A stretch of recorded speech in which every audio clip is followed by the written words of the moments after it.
permiso, señor presidente, buenos días a todos. Pues la reforma electoral ha sido objeto de una serie de ataques, de una estrategia claramente diseñada desde las oposiciones, construida a base de falsedades. De inicio les diría que se reforman 5 leyes: la Ley General de Instituciones y Procedimientos Electorales, la Ley General de Partidos Políticos, la Ley Orgánica del Poder Judicial de la Federación, la Ley General de Responsabilidades Administrativas y la Ley General de Comunicación Social. Y se emite una nueva Ley General de Medios de Impugnación que consta esta de 70 artículos. Por primera vez, con la Ley General de Medios de Impugnación se regula ya que haya solamente un organismo que sea el encargado de resolver sobre todas las impugnaciones que se presenten durante el proceso electoral. Ahí no es cierto que se le quiten facultades al Instituto Nacional Electoral o al Tribunal Electoral, por el contrario, desaparecen las facultades que tenían las juntas locales o las vocalías locales y se concentran todas en un solo procedimiento sancionador que será regulado por la dirección respectiva en el Instituto Nacional Electoral. Básicamente lo que la reforma a las otras leyes contiene, pues es el fin de la burocracia dorada del Instituto Nacional Electoral. Se suprimen privilegios como el seguro de gastos médicos mayores o el seguro de separación individualizada. Se instruye para que desaparezcan 2 fideicomisos específicos, uno de contingencias laborales y el otro que es relativo a la administración de los inmuebles, fideicomisos que, como todos los fideicomisos, pues están en la opacidad. Nadie sabe, nunca se ha hecho público cuál es el capital que se administran en esos fideicomisos, y se instruye para que en el caso, ese dinero se deberá reintegrar al erario federal, pero en caso de que hubiese liquidación de algún trabajador, con el dinero de esos fideicomisos se pueda aplicar. No hay, como dicen algunos trasnochados, un despido de aproximadamente 8,000 trabajadores. Lo que sí se reduce sustancialmente es el número de los vocales de las juntas locales y de las juntas distritales, que durante 365 días del año pues gozan hoy de una beca sustantiva. Se reduce en el caso de las juntas locales de 5 a 3 vocales. Cada uno de esos vocales tiene un ingreso mensual que ronda entre 50 y 70,000 pesos mensuales. Aunque no haya proceso electoral, ellos mantenían durante todo el año sus privilegios, amén del seguro de gastos médicos y otra serie de prestaciones administrativas. Y en las juntas auxiliares, que tampoco funcionan los 365 días del año, pasa de 5 vocales a un solo vocal. La tarea de ese vocal pues es auxiliar a las juntas locales. Prácticamente el trabajo era mínimo y van también de salarios de entre 45,000 y 70,000 pesos dependiendo de la ubicación de cada uno de ellos. Entonces son 32 por 2 serían 64 vocales de las juntas locales, y son 300 por 4 serían 1,200 vocales de las juntas auxiliares, que eso sí dejarán su cargo. Quienes, que son los menos, formen parte del servicio profesional electoral, deberán ser reubicados en otras áreas o en otras tareas del instituto. Igualmente señalan falsamente que se pone en riesgo la jornada electoral porque no hay la certeza de cómo se van a realizar los conteos rápidos o cómo va a funcionar el sistema preliminar de resultados electorales. Yo les diría a todos aquellos académicos que ayer decían que ya no se iban a poder hacer conteos rápidos, porque esto es una mentira, porque el conteo rápido realmente no lo realiza el Instituto Nacional Electoral, lo realizan empresas a las cuales el instituto contrata, y ese recurso está presupuestado en cada proceso electoral. Y en lo que refiere al programa de resultados preliminares, pues va a seguir operando de la misma manera, con un añadido.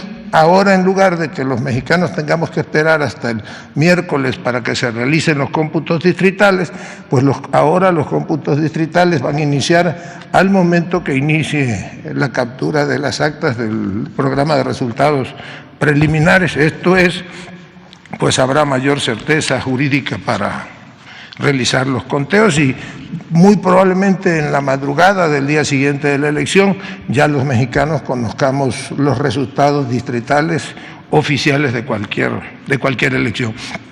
Igualmente se facilita el voto de los migrantes o de los mexicanos en el exterior, ahora será por internet y podrán hacerlo con su credencial de elector, con su pasaporte o con una matrícula consular, y algo que extrañamente mantienen callado es que ahora ya se abre la posibilidad de que sean sancionados quienes obtengan alguna prebenda o quienes, como se hacía antes, como en el caso del Pemex Gate, por ejemplo, financiaban a candidatos a cambio de obras, de cualquier tipo de contratos, una vez que estos hubiesen llegado a los cargos de gobernador, de presidente municipal. Todo eso ya forma parte del proceso sancionador. Se termina también con la entrega de prebendas por monedero electrónico, por tarjetas de prepago, porque ya todas ellas pues quedan debidamente penalizadas. Básicamente eso contiene la reforma, es la eliminación de los privilegios de esa burocracia dorada, como decía el señor presidente. Por ejemplo, en el caso del señor Edmundo Jacobo desaparece el cargo que él tenía y termina ahí automáticamente una relación laboral con el Instituto Nacional Electoral de 30 años a la fecha. Se termina con la posibilidad de esa absurda reelección porque el año antepasado, 2020, se le reeligió para que su cargo terminara en el 2026. Ahora, pues prácticamente al desaparecer la dirección que lo ostentaba, que dice se tenía prerrogativas como el manejo del presupuesto, que era discrecional a cargo de él y del presidente del Consejo del Instituto Nacional Electoral, pues ahora ya pasa prácticamente al retiro y hay toda una serie de ajustes en prestaciones a los altos funcionarios del Instituto Nacional Electoral. Básicamente, pues eso es lo que contiene la reforma electoral, señor presidente. ¿Cuántos serían en total? ¿Perdón? ¿Cuántos serían en total? Y tienen cálculos de cuántos son de servicio profesional de carrera, porque dicen que tal vez perderían su trabajo, pero no. No, en el caso de los que formen parte del servicio profesional de carrera, la ley obliga a que sean reubicados en otras áreas del mismo instituto, en las direcciones, por ejemplo, que ahora se compactan en 7 y antes eran 16. En el caso de los despidos, pues son básicamente 32 por 2, serían 64 vocales de las juntas locales y 1.200 vocales de las que se llaman las juntas auxiliares. Ese es el universo de posibles despidos, no llega ni siquiera al 7-8% del total de los 17.500 trabajadores que aproximadamente tiene el Instituto Nacional Electoral. Se fortalece incluso la relación laboral del resto de los empleados con el Instituto Nacional Electoral porque se compactan las áreas administrativas. Secretario, han dicho en el INE que esta reforma despediría a 2.571 trabajadores y que tendría un costo de 2.500 millones de pesos las liquidaciones. ¿Esto es cierto? Bueno, habría que ver la situación en la que los trabajadores, que ya les dije el número, fueron contratados, pero la reforma prevé que en caso de que deban de ser liquidados, el recurso para ello está en los fideicomisos de los que dispone hoy el Instituto Nacional Electoral, fideicomisos que además se prevé ahí en la reforma, pues que van a desaparecer. Nada más se dejaría el fondo contingente si hubiese que aplicar liquidación a alguno de esos trabajadores. No son 2.000 y tantos, son, como le digo, 3 por 4, 12, 1.200 más 64, serían 1.264 vocales que son los que pasarían a despido. Si algunos de ellos, que yo no creo que sea el caso, forman parte del servicio profesional de carrera, pues esos deberán ser reubicados dentro de las mismas juntas auxiliares o de las juntas locales o bien en la central del Instituto Nacional Electoral. Lorenzo Córdoba dijo que tienen en el fideicomiso cerca de 1.400 millones de pesos. Lo que dice el compañero y también de razón dice que van a ocupar 2.500 a 3.500 millones de pesos. ¿El gobierno en un momento determinado los apoyaría o solamente con lo que tengan en esos fideicomisos? Bueno, si me lo permiten, yo lo que les recomendaría es que contraten a un buen abogado laboralista que les sepa hacer el cálculo de las liquidaciones, que no se les olvide que hubo ya una reforma a la ley electoral. Ahora se habla incluso de que Lorenzo Córdoba recibiría una especie de bono de marcha de 12 millones de pesos y estuvimos haciendo una corrida y en el caso de que hubiere de liquidarse, pues la cantidad a la que legítimamente tiene derecho es mucho menor a eso. No sabemos cuánto hay de dinero en los fideicomisos, tampoco, pues nunca han informado de ellos, sí sabemos cuáles son ellos y estamos analizando la posibilidad de, vía la Comisión Nacional Bancaria y de Valores, solicitar la información y que se haga pública la información del monto que en efecto tienen esos fideicomisos. ¿Habrá auditoría a los fideicomisos? ¿Perdón? ¿Habrá auditoría a los Bueno, pues los fideicomisos se rigen por las reglas del mercado financiero. Primero hay que ver cuáles son y pedir en todo caso al comité técnico que informe de la situación financiera. Hay que ver en qué banco fueron contratados. El banco tiene el fiduciario tiene una responsabilidad a la hora de administrar los recursos. Lo que nosotros sí pediríamos a la Comisión, a través de la Comisión Nacional Bancaria y de Valores, es que esta información sea pública, que sea transparente y que los mexicanos puedan finalmente conocer el monto de los multimillonarios recursos que tienen en su guardadito hoy el señor Córdoba y el señor Jacobo, que eran los que manejaban los recursos del Instituto Electoral. La liquidación de Lorenzo Córdoba, entonces. Pues entonces hay que sacarle la cuenta, serían 3 meses en términos legales y 20 días por año. ¿Qué pasaría si prosperan las acciones de inconstitucionalidad? Pero no es un asunto laboral, porque ojalá y los trabajadores mexicanos, la mayoría del pueblo de México, tuviese esas prestaciones. Es que además de esas prestaciones ordinarias, esa burocracia dorada cuenta cuando menos con 3 privilegios, entre otros. Primero, el sueldo y viáticos y demás, que está por encima, ahorita te doy la palabra, está por encima de lo que gana el presidente, que es violatorio a la Constitución, al artículo 127 de la Constitución. Pero como se ampararon contra la ley de austeridad, mantienen esos sueldos, esos viáticos. Ese es un privilegio adicional.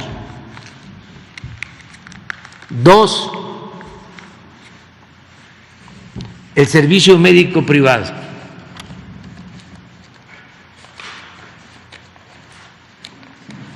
No es el Seguro Social, no es el ISSSTE. Por eso digo que no son los derechos que tienen los trabajadores, la mayoría de los mexicanos. El servicio médico privado, cuesta sostenerlo. Bueno, cuando llegamos eran 7,000 millones de pesos.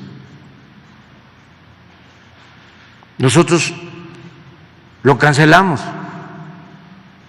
pero estos institutos autónomos que no se tocan, los mantuvieron.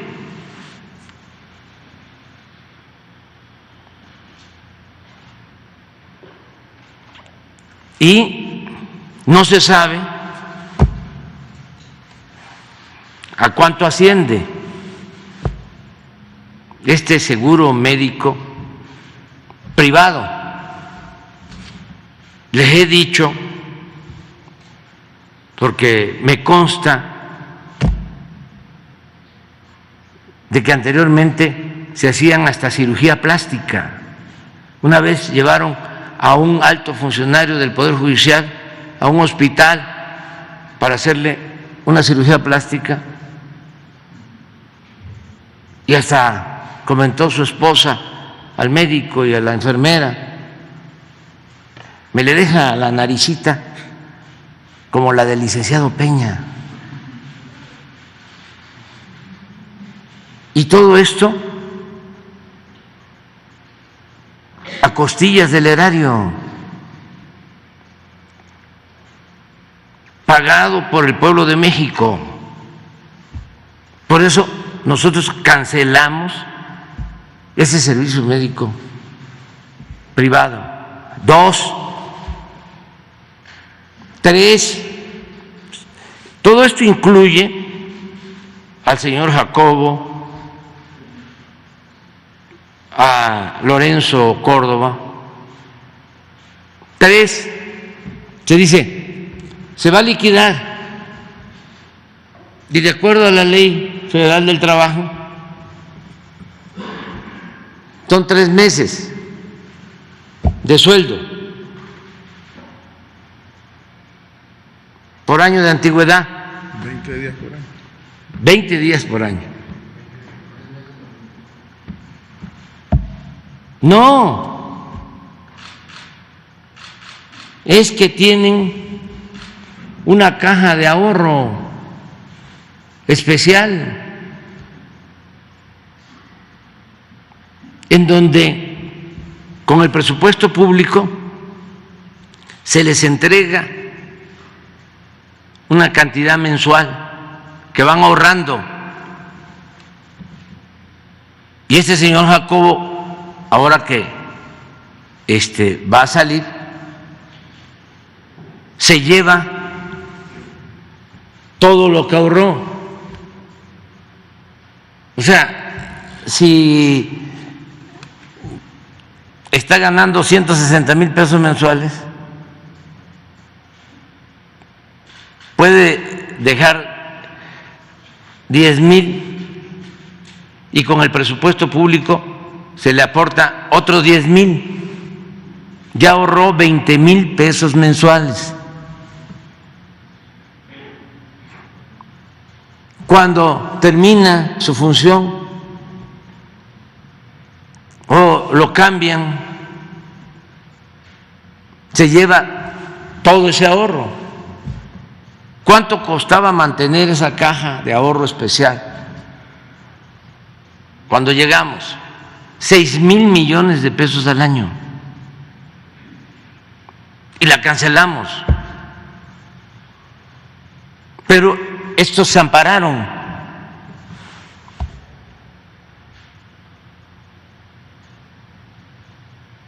¿Y dónde está todo ese dinero? En los fideicomisos.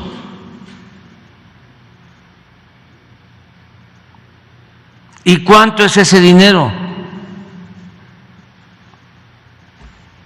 Enigma. No sabemos. Y tenemos derecho, todos, a saberlo. Ojalá y hoy aclaren esto. Pero no solo son los fideicomisos del INE. El Poder Judicial tiene muchos fideicomisos, también con miles de millones de pesos. Con lo mismo, llegan a ganar los ministros hasta 600,000 pesos mensuales, sumando sueldos y prestaciones de todo tipo. Y lo mismo, servicio médico privado y fondo de retiro.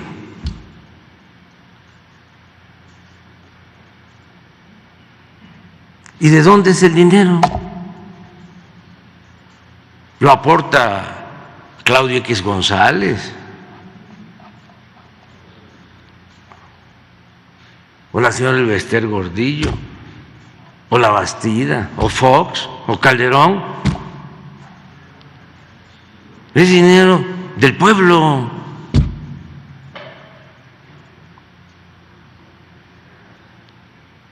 Ese es el fondo del asunto. ¿Para qué le andamos dando vuelta? Que engañen, pues eso es otra cosa. Pero este es el tema, que si lo tratamos como si fuese, a ver, el despido de un trabajador, ojalá y los trabajadores recibieran todo esto. No, estamos hablando de una élite. Los tienen o los tenían que maiciar muy bien para tenerlos a su servicio.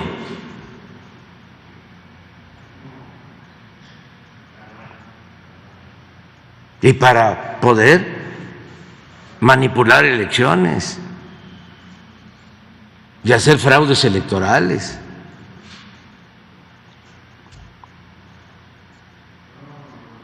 Entonces, por eso el malestar, pues, la mayoría de ellos fueron los que avalaron el fraude del 2006 y fueron los que decidieron de que no se había rebasado el tope de gasto de campaña en la candidatura del licenciado Peña Nieto, que después salió que el secretario de Finanzas en esa campaña por parte del PRI era el que después fue director de Pemex y que habían recibido dinero de Odebrecht para la campaña y habían obtenido recursos de todos lados. Pues eso son los funcionarios, es el Jacobo y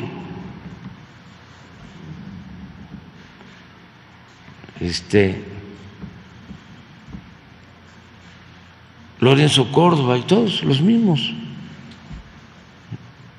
Entonces hay que informar para que la gente,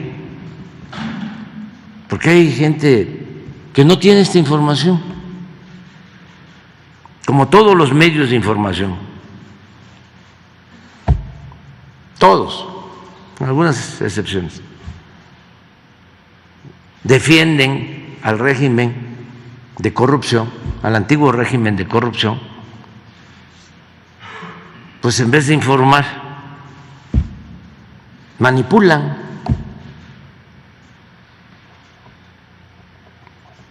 Entonces, vamos a estar aquí replicando, haciendo uso de nuestro derecho a la réplica.